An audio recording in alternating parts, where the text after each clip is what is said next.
Today's episode is going to be me yapping and also checking in on my word of the year.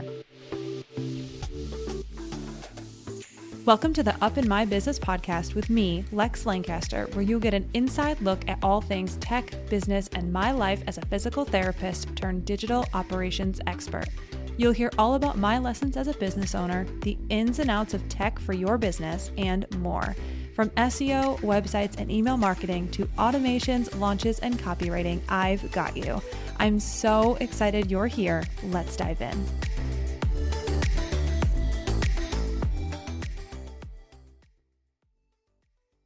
This episode is brought to you by Jane, a clinic management software built to help you focus on what matters most, your patients. Building rapport with your patients is important during appointments, and that can be challenging when you're also trying to take timely and detailed documentation. That's why Jane built AI Scribe to help you document important information without the manual note-taking. This feature transforms your sessions, seriously, it's amazing, into chart entries, and all you have to do is review your notes, sign the chart, and you're done. And since security is a top priority at Jane, seriously, it is so important to them. AI Scribe was built securely in-house to be fully HIPAA and PIP EDA compliant. With a tool you can trust, Jane helps you spend more time on patient care. To learn more about how Jane can help change how you feel about documentation, head to meet.jane.app/documentation to book a demo or sign up. And if you're ready to go, don't forget to use my code LEX1MO for a 1-month grace period on your new Jane account. And if you're curious about AI Scribe, I highly recommend you go ahead and take a demo with Jane because I saw it in action and it is incredible. Absolutely incredible. Welcome back to another episode of Up in My Business. I am excited to talk all about, honestly, just going to be me yapping a little bit. I wrote down some things that I want to just chat on. I don't want to say get on my soapbox about, but anyway, y'all are used to that.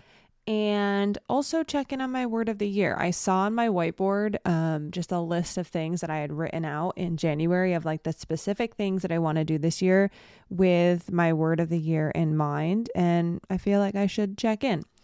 So because it's August, like what?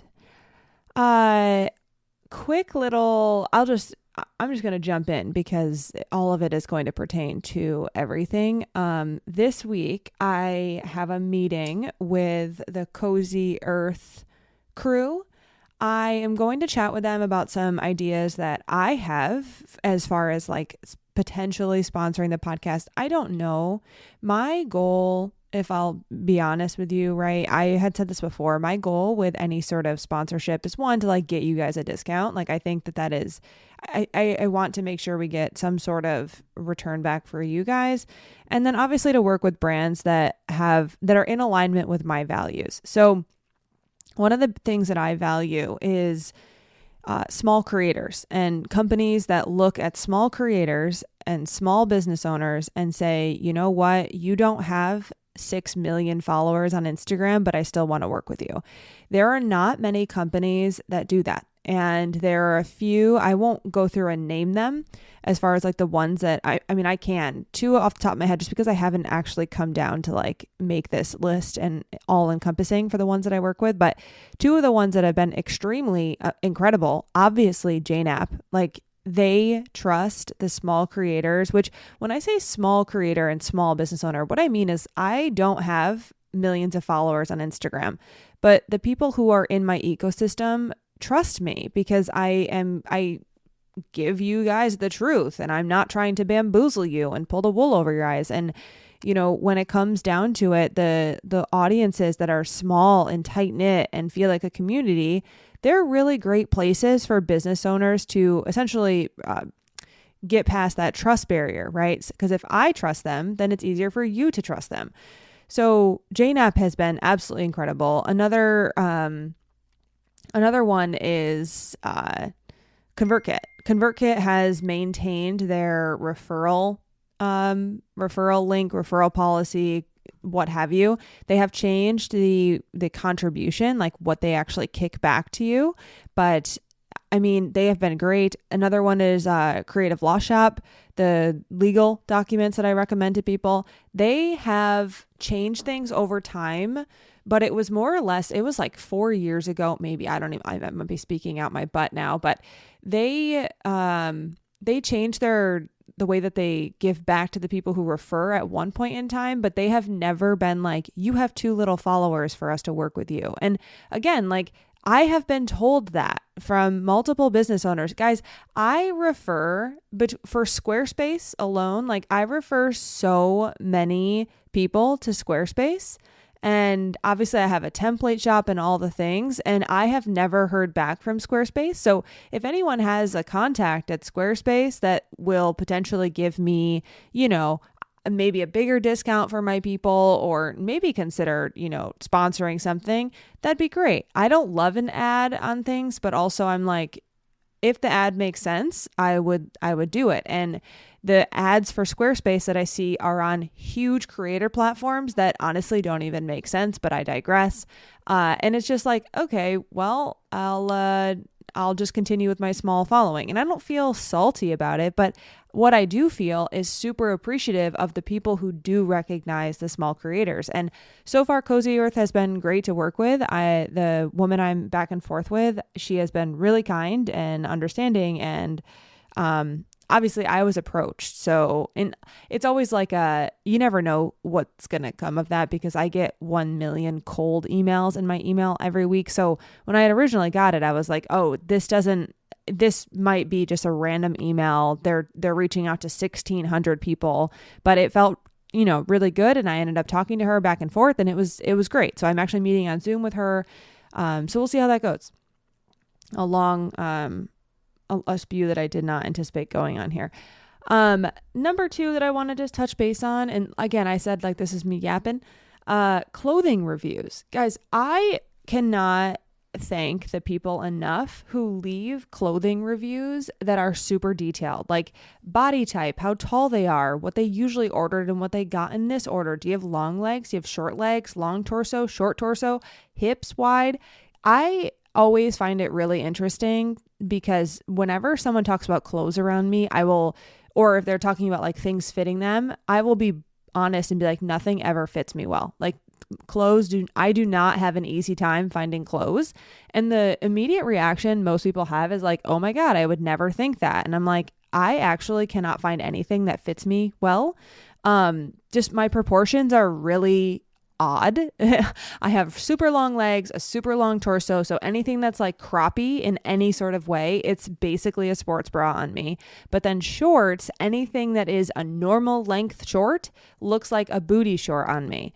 So I have to like finding clothes, and also things don't fit all of my my waist, my hips, my legs, and my butt. Like nothing fits me well, because it'll fit one piece, but not the others. And it's so incredibly frustrating, to the point where I've never gotten anything tailored, but it's coming around. One of my friends mentioned that she got like a clothing organizer person, and she's only buying clothes now that fit her really well. And in my mind, I'm like, honestly, I'm at that point where I'm going to like downsize my closet and only keep the things that fit me really, really well, and then buy the things and make them fit me well by going to a tailor. And I know that that's expensive, but I'm like, I will put clothes on, I'll put a shirt on, or I'll put pants that I already own on and be like, well, this is what I got, so I got to wear it. And it just doesn't fit me well. And and people always like have that reaction of like, oh, I wouldn't expect that, which is fine. Like I get it. Like some people would not expect that, but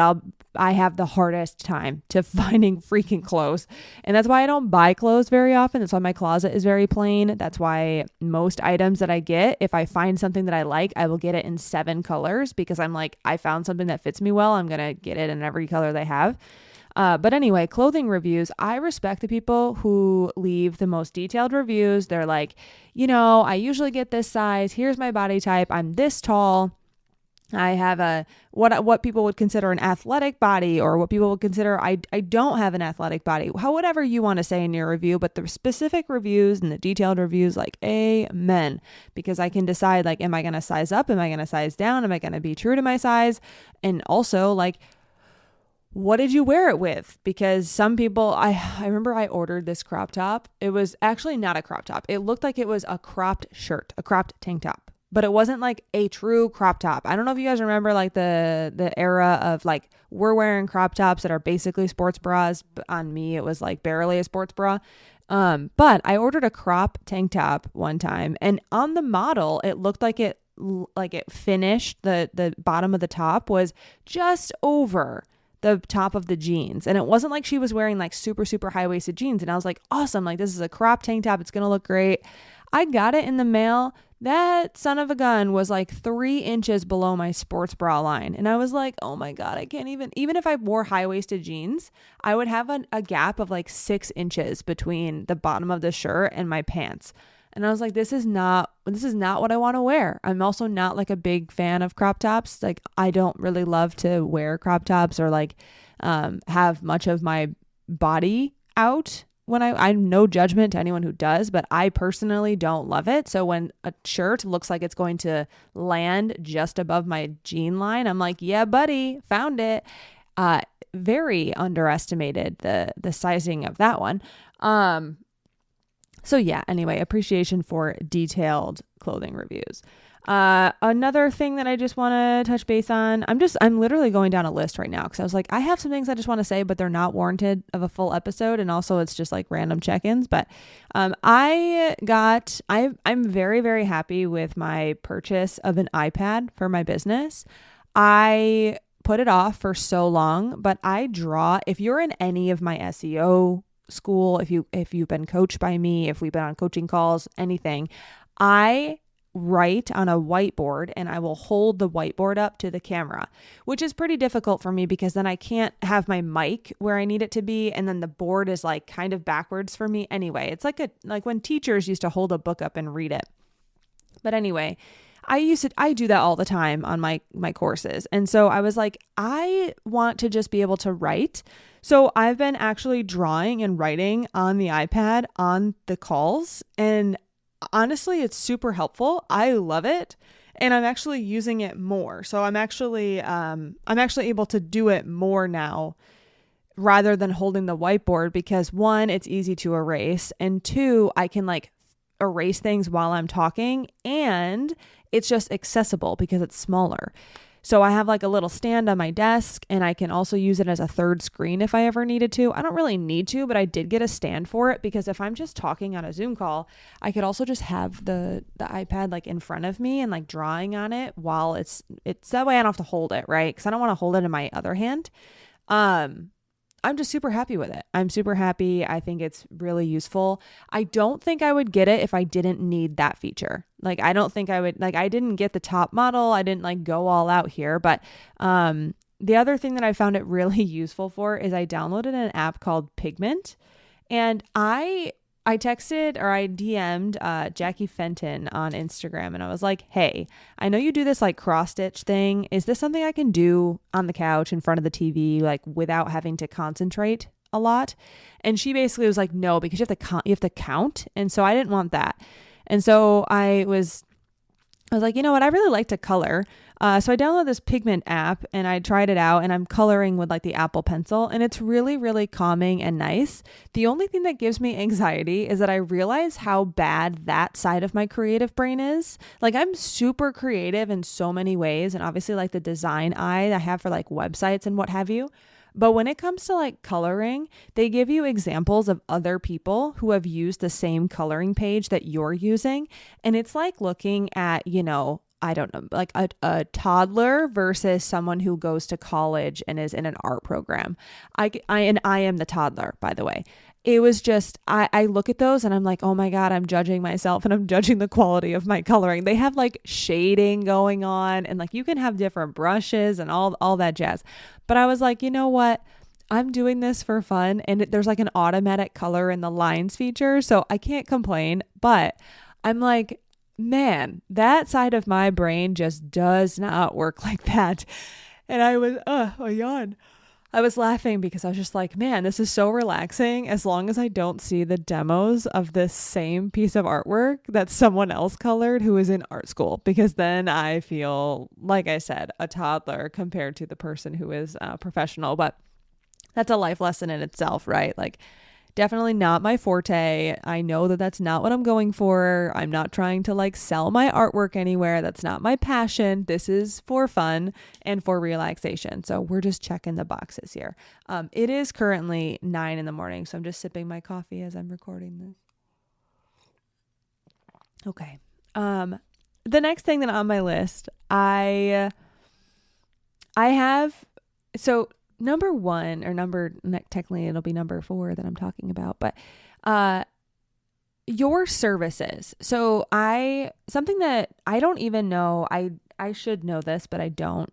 Shanté and I were talking, and I basically was expressing a frustration that I have around like what I see online and the things that people are telling me that others are telling them. And I'm just like, like this is not right. This is not true. This is not something that, let's just say it's not something that will help someone. And it's just like, at the end of the day, she had said to me, and I don't know if she learned it from someone else or if this is her thing, and I should know.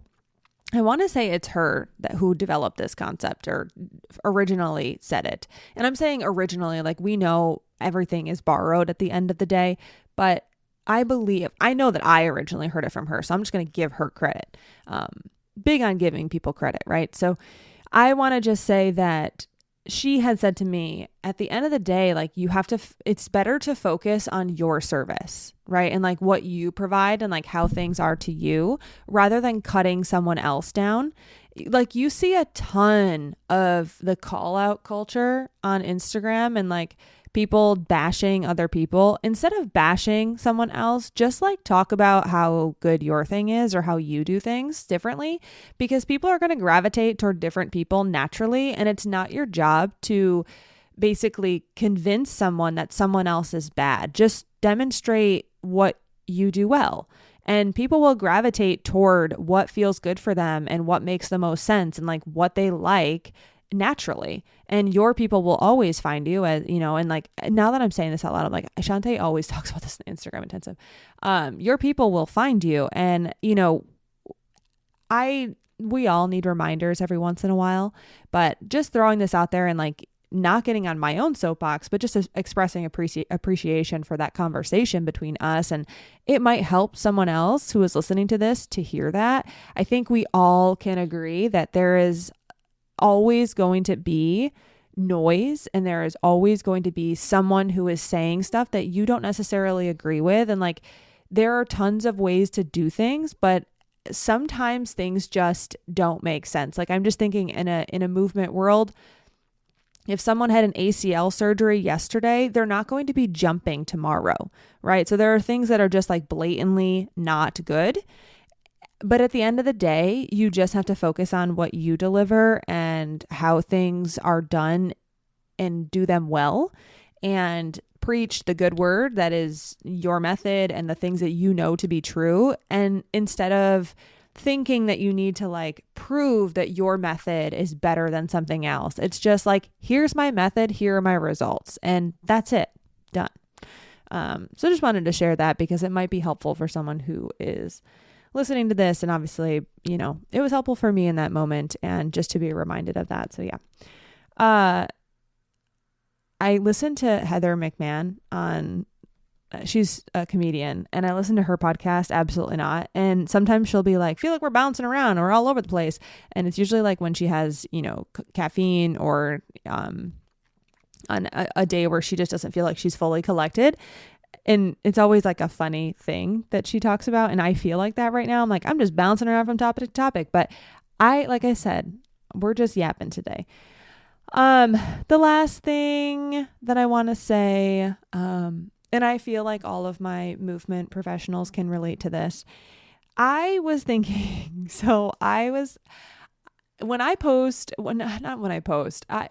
at the end of the day, I have a service that doesn't really sell itself. Not my done for you services, but any sort of like SEO course that I run or, I'm going to say DIY things that people have to like learn and then implement themselves. The service that I'm selling there, and like, I'm going to say the journey that I'm telling people they have to go on does not sell, right? So the reason I say this is because at some point I'm probably going to do an Instagram post about this, but I just don't have my words collected yet.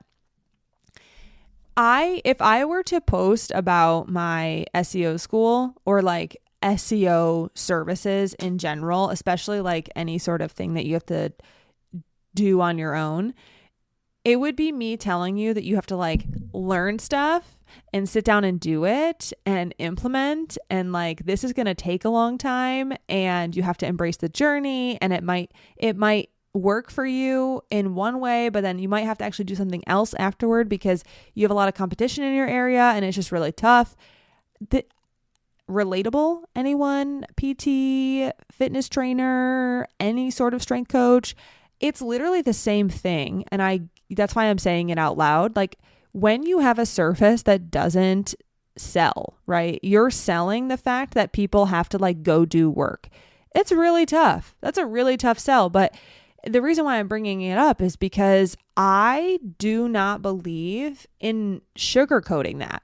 Like, I do not believe that I should be sitting here and being like, it's a lot of work, but it's going to be fun and it's going to be easy. Like, I don't believe in that. I know that, and I don't want people to be in things that I offer and assume that because I'm teaching it to them, it's going to be like a walk in the park. Like, yes, I will make the concepts easy, but that also doesn't mean that you can't like avoid putting in, you have to do the work. Like, you can't just take what I say and like it happens for you. You also have to put the work in. And it's really tough because I say it's tough. It's life. Like, I think about, fitness training and strength training. Enjoying the journey is one thing. And I understand like why people say you have to enjoy the journey. There are days where I don't want to lift, guys. Like, I genuinely do not want to do it. No part of me wants to do it. Every part of me would rather do anything else. Like, I would rather cook. I'd rather clean. I would rather work. I would rather just sit on the couch and do nothing. Some days are those days where I'm like, I have to drag my ass down here. And I also tell Betsy that too, the woman who is my trainer, who does all my programming. I tell her, I'm like, I do not want to do this today. I have no, like, for lack of better terms, interest in doing this right now, but I'm going to grab my coffee and do it. This is me just saying, like, sometimes a lot of us, or if you're listening to this podcast, you likely have the same issue. We have a service that doesn't sell itself because you're selling the fact that someone has to do work and put effort in. And that means, especially in today's society where everyone's on the go all the time, we have kids, we have animals, we have family members we're taking care of. It's really tough when you tell someone like, hey, by the way, your life is really busy, but let's add this thing because you have to, because the only way to do it is if you put the work in. Like, I can't make it happen for you. It's not magic, but find the time to fit this in. And oh, by the way, you're going to have to find multiple days a week to put this in to your schedule and like make it happen on your own. Like, I'll support you. I'm going to give you the things to do, but you still ultimately have to find the time to fit it in. That's a really tough sell. And it's just one of those things where I think we all know it. We all accept that. And we know that that's a thing, but from me to you, I will push anybody to not sugarcoat the work. Don't sugarcoat that it's going to take time. Don't sugarcoat the fact that they have to put the effort in. Don't sugarcoat the fact that you're not a miracle worker, right? Like, it's all about expectation management at the end of the day. And when you're able to set those expectations and just give people the actual lowdown and let them understand from the beginning that this is the way it works and this is likely what's going to happen over time and this is likely what you're going to see, then there is never a moment where someone is like, hey, but you told me that this was easy, or hey, I thought this wasn't going to be this is a lot. I didn't realize it was so much stuff. Just be upfront and be like, it's a lot of work. It takes time. You have to put the work in. And then there is no like back and forth as far as like, man, I thought this was going to be easy, because you told them from the beginning it's not going to be easy. And just because I want to make sure I'm very clear, because of the way that I keep my messaging, I don't have anybody who's like, I thought this was going to be easy. And like with Betsy, the woman who does my programming, I've never been like, oh, Betsy, why isn't this easy? And she never promised me that this is going to be easy by any means. Her messaging is right along where I knew it would be and where I expected it to be. So this is not me saying anything negative. This is just me saying that if you feel like you have a service, which most of you likely do, that doesn't necessarily sell itself. I'm not a miracle worker. Even like a massage therapist, I want to go to a massage and like just make me feel good. And like I have never left a massage where I'm like, man, my body feels worse. Like that service, that relaxation, lovely service, I feel like it's much easier than telling someone they have to like, get out of their comfort zone. And if they can only lift 25 pounds next week, we're going to try to lift 27. It's going to be really hard. And like you have to show up here 3 to 4 times a week and do this thing over and over again. Again, not saying massage is any easier to essentially get clients, but I will say that I would be much happier if I was like, hey, I'm going to get a massage 4 times a week instead of working out 4 times a week, because man, does that take a lot of mental gymnastics for me sometimes to be like, I got to go put the work in, guys. Another day, another lift. Love you, Betsy. If you listen to my podcast, I don't know if you do, but if you do, I love you and I appreciate you so much.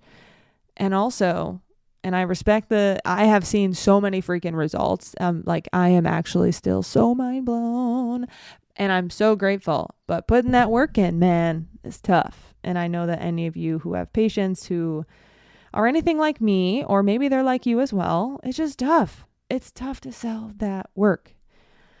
All right, we've hit the end of the list of my things that don't warrant an episode, but stuff I just want to chat about. And now I'm going to quickly check in on my word of the year. So I have never set a word of the year and actually stuck to it, guys. So nope, I have not. I'm thinking, I don't even know what my 2024 word was, but I'll tell you right now, my 2025 year of the word of the year was intentional. So my whole goal, personal, business, everything was the word intentional. And I believe I'm doing really, really well with that. As with anything, it's like we go up, we go down, we go up, we go down, we go up, up, up, up, up, up, we're going back down. So I'm not saying that this has been a smooth journey by any means, but I wrote down on my board, I wrote intentional, and then it has a box around it and it just says journaling / doing pages, which is like morning pages, Rachel Strickland. I can link Rachel Strickland's, Instagram in the show notes. You can check out what she does for morning pages. And then it says schedule changes, therapy, coaching, and allergy testing. Well, let's go down the list. So journaling and pages, I'm not doing that. I say it so matter-of-factly, but I struggle so hard to journal. And I recognize that anybody who journals and anybody who does any sort of meditation work is going to be like, Lex, clearly you need it. I struggle so hard. So I have not been journaling. That's something that I tried. I have a brand new journal that I bought. It's currently sitting on my shelf somewhere. I don't even know where it is. Last time I did it was probably beginning of January. I tried, and it just didn't work out. So we'll see. Maybe I'll try that again next year. I don't know. Maybe I'll start later this year. We still have plenty of time, so I could still start, but yeah, that hasn't been the one. That has not been the one. I think what I need actually is like a prompt. I saw Wheels on Instagram. I can link Wheels' Instagram as well. I don't know if she's still posting that she's writing, but she was doing a word count every day to prompt or to get words on a page.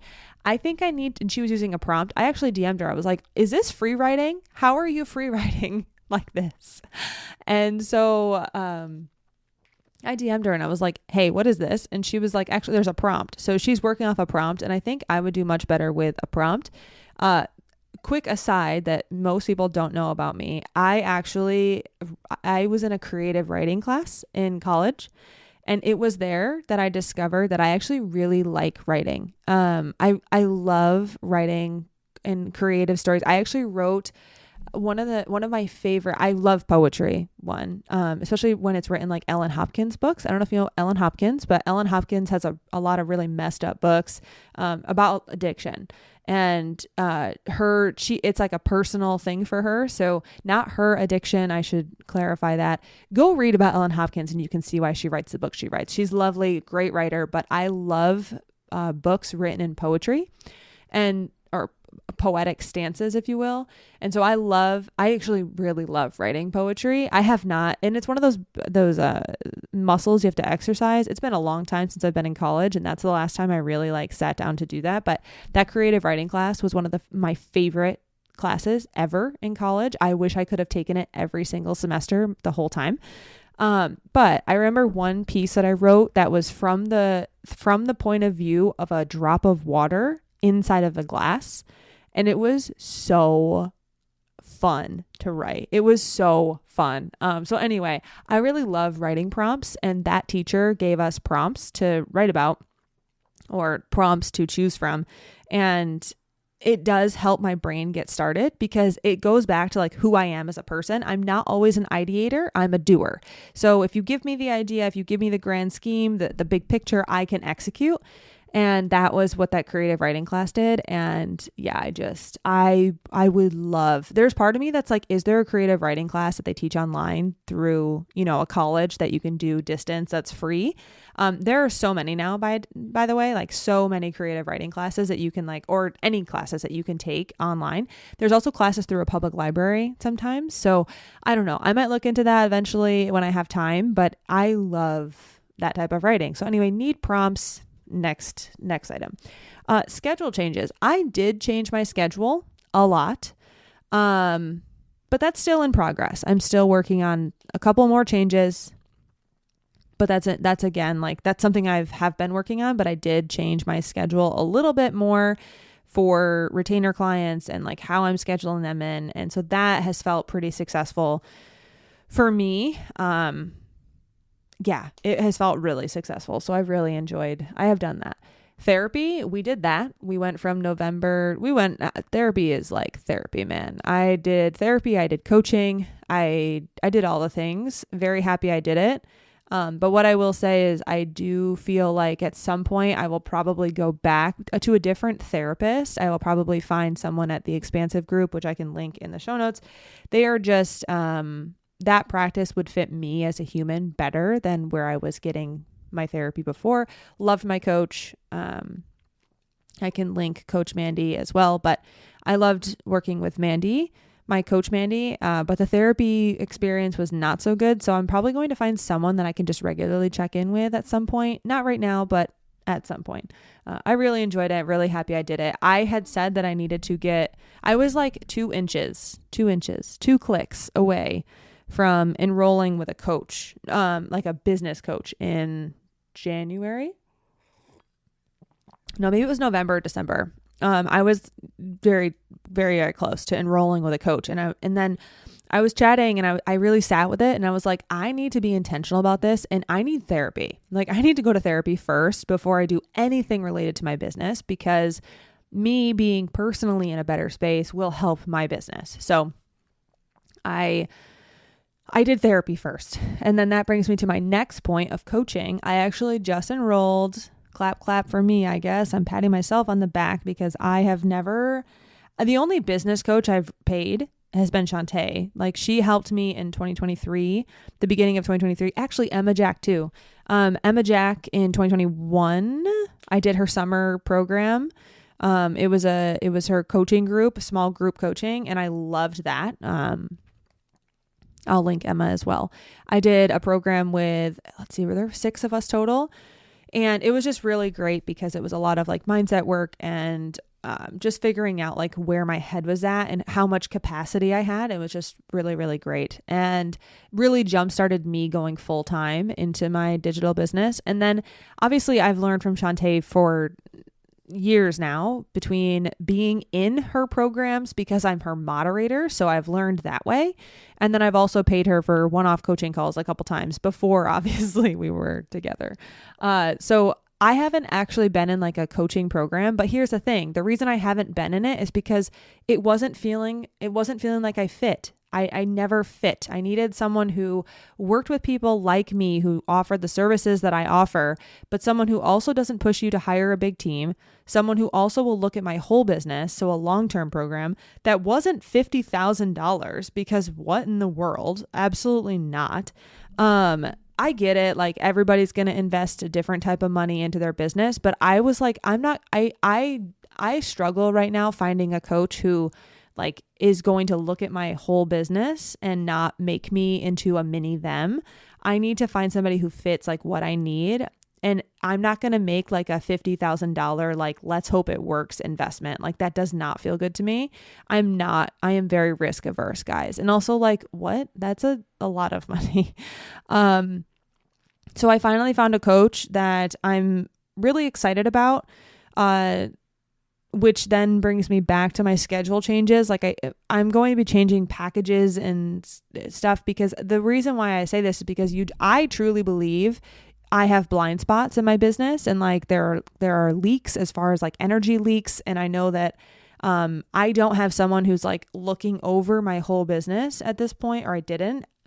And I just don't know what I don't know. And I'm more than happy when someone is like, hey, let me show you something. Let me help you here. And so to have that person, I'm excited about it. So we'll see. So again, like, coaching, checkbox. And then the last one, allergy testing. Well, guys, that did not age well. That didn't age well at all, because the reason I was thinking like I should get allergy testing was because I was like, I don't know what I'm allergic to. Maybe it would be nice to know. Well, then in March, I got rosacea for my first time, and then I dealt with that until, honestly, 2 weeks ago. I went through a whole gut protocol, but last week I decided, I was like, I'm done with the gut protocol. My rosacea kind of, right now, it's actually not back. And I'm like, I don't even know what's happening. But anyway, it came back right after I finished the gut protocol, and I had to use that topical again. If you listen to my podcast, you know what I'm talking about. So I had to use the topical again. And I was like, I genuinely cannot deal with this anymore. So I booked an appointment. I will link the facility. But I booked an appointment at the facility. I worked with them back in like 2021 on a completely different issue. But this time I was like, I just need to know where my health is at, like my gut health, all of my microbiomes. Mitchell, the provider, basically was like, the systems that have holes, like my nasal passages, my gut, blah, blah, blah. Those are the systems that are kind of like screaming at me right now. And obviously rosacea is an internal problem. It is because of a gut thing typically. So, anyway, I booked with them last week, and I have a bunch of testing coming up, which I'm excited about. We're going to do blood testing. We're going to do all the things. So just going to get a baseline and seeing like, what can I do to help this rosacea stuff? Because I need this to go. I want this to go away. If it's something I have to deal with, like, every once in a while, fine. But like, to not know why it's here is driving me nuts. So we're getting that treated. And that concludes my intentional list. So yeah, I feel like I'm doing pretty good. There are things that I want to improve on that I'm making note of mentally. There are things that I'm excited about. There are things that I want to do a little bit differently the next part of the year or next end of the year. But anybody who's on my retainer waiting list, if you listen to this podcast, you know how intentional I am. And anybody who ever contacts me to work with me, I tell you like, hey, I can't do that right now. That's going to overflow my plate. I'm really happy with where my schedule's at. Like, I don't put myself in situations where I'm going to have to like overwork. It just doesn't feel good to my body. My body does not do well with it. And like, health wise, it will not do well with that. So I'm being super intentional about where I'm putting my energy and how much I'm taking on. And I've been doing that for probably about 2 years now. And I know where I have to be. And so that's also always super intentional for me. And I always check in with myself to see like, will this work? Will this not work? What's the timeline? How can I do this? Can I do this? If I can't do it, how will it feel? If I say yes to this, what am I saying no to? So all that stuff, I'm just super, super intentional with what I take on, what I do, who I work with, and the like. So really happy with my word of the year so far. I will check in at the end of the year again to see where, if anything was changed and added. And if you have a word of the year and you want to check in on it. If you haven't been so sticky with it, because this is the first year, guys, that I have been any sort of I have done anything related to the word of the year. I have never been this let's just say I have never been this, I don't know what the word I want to use, committed. I've never been this committed to it. I've kind of just been like, whatever. But definitely committed this year, and just so happy about that. So again, it's only August. If you have a word of the year and you haven't started doing things for that word of the year, there's still, 5 months left? Go do the thing. Like, it's fine. Just get started today. All right. Well, it's been 40 minutes of me yapping, and I'm so grateful for you. I hope you enjoyed this episode. Again, like some lighter listening, some things to learn, some things to take away. Let me know if it helps you. If you, again, like, I read every email, I see every DM. Please let me know what you like, what you don't like. If this helped you, if you found it to be, a great way to, implement things, or if you do things because you listen, like, it makes me feel so good. I'm sitting here staring at my computer screen talking to myself. So when I hear from you, it's always my favorite, and I appreciate it so much that you take the time and energy to do that. Alrighty, friends, that's all I've got for you. I hope you have a lovely week. I will catch you next time.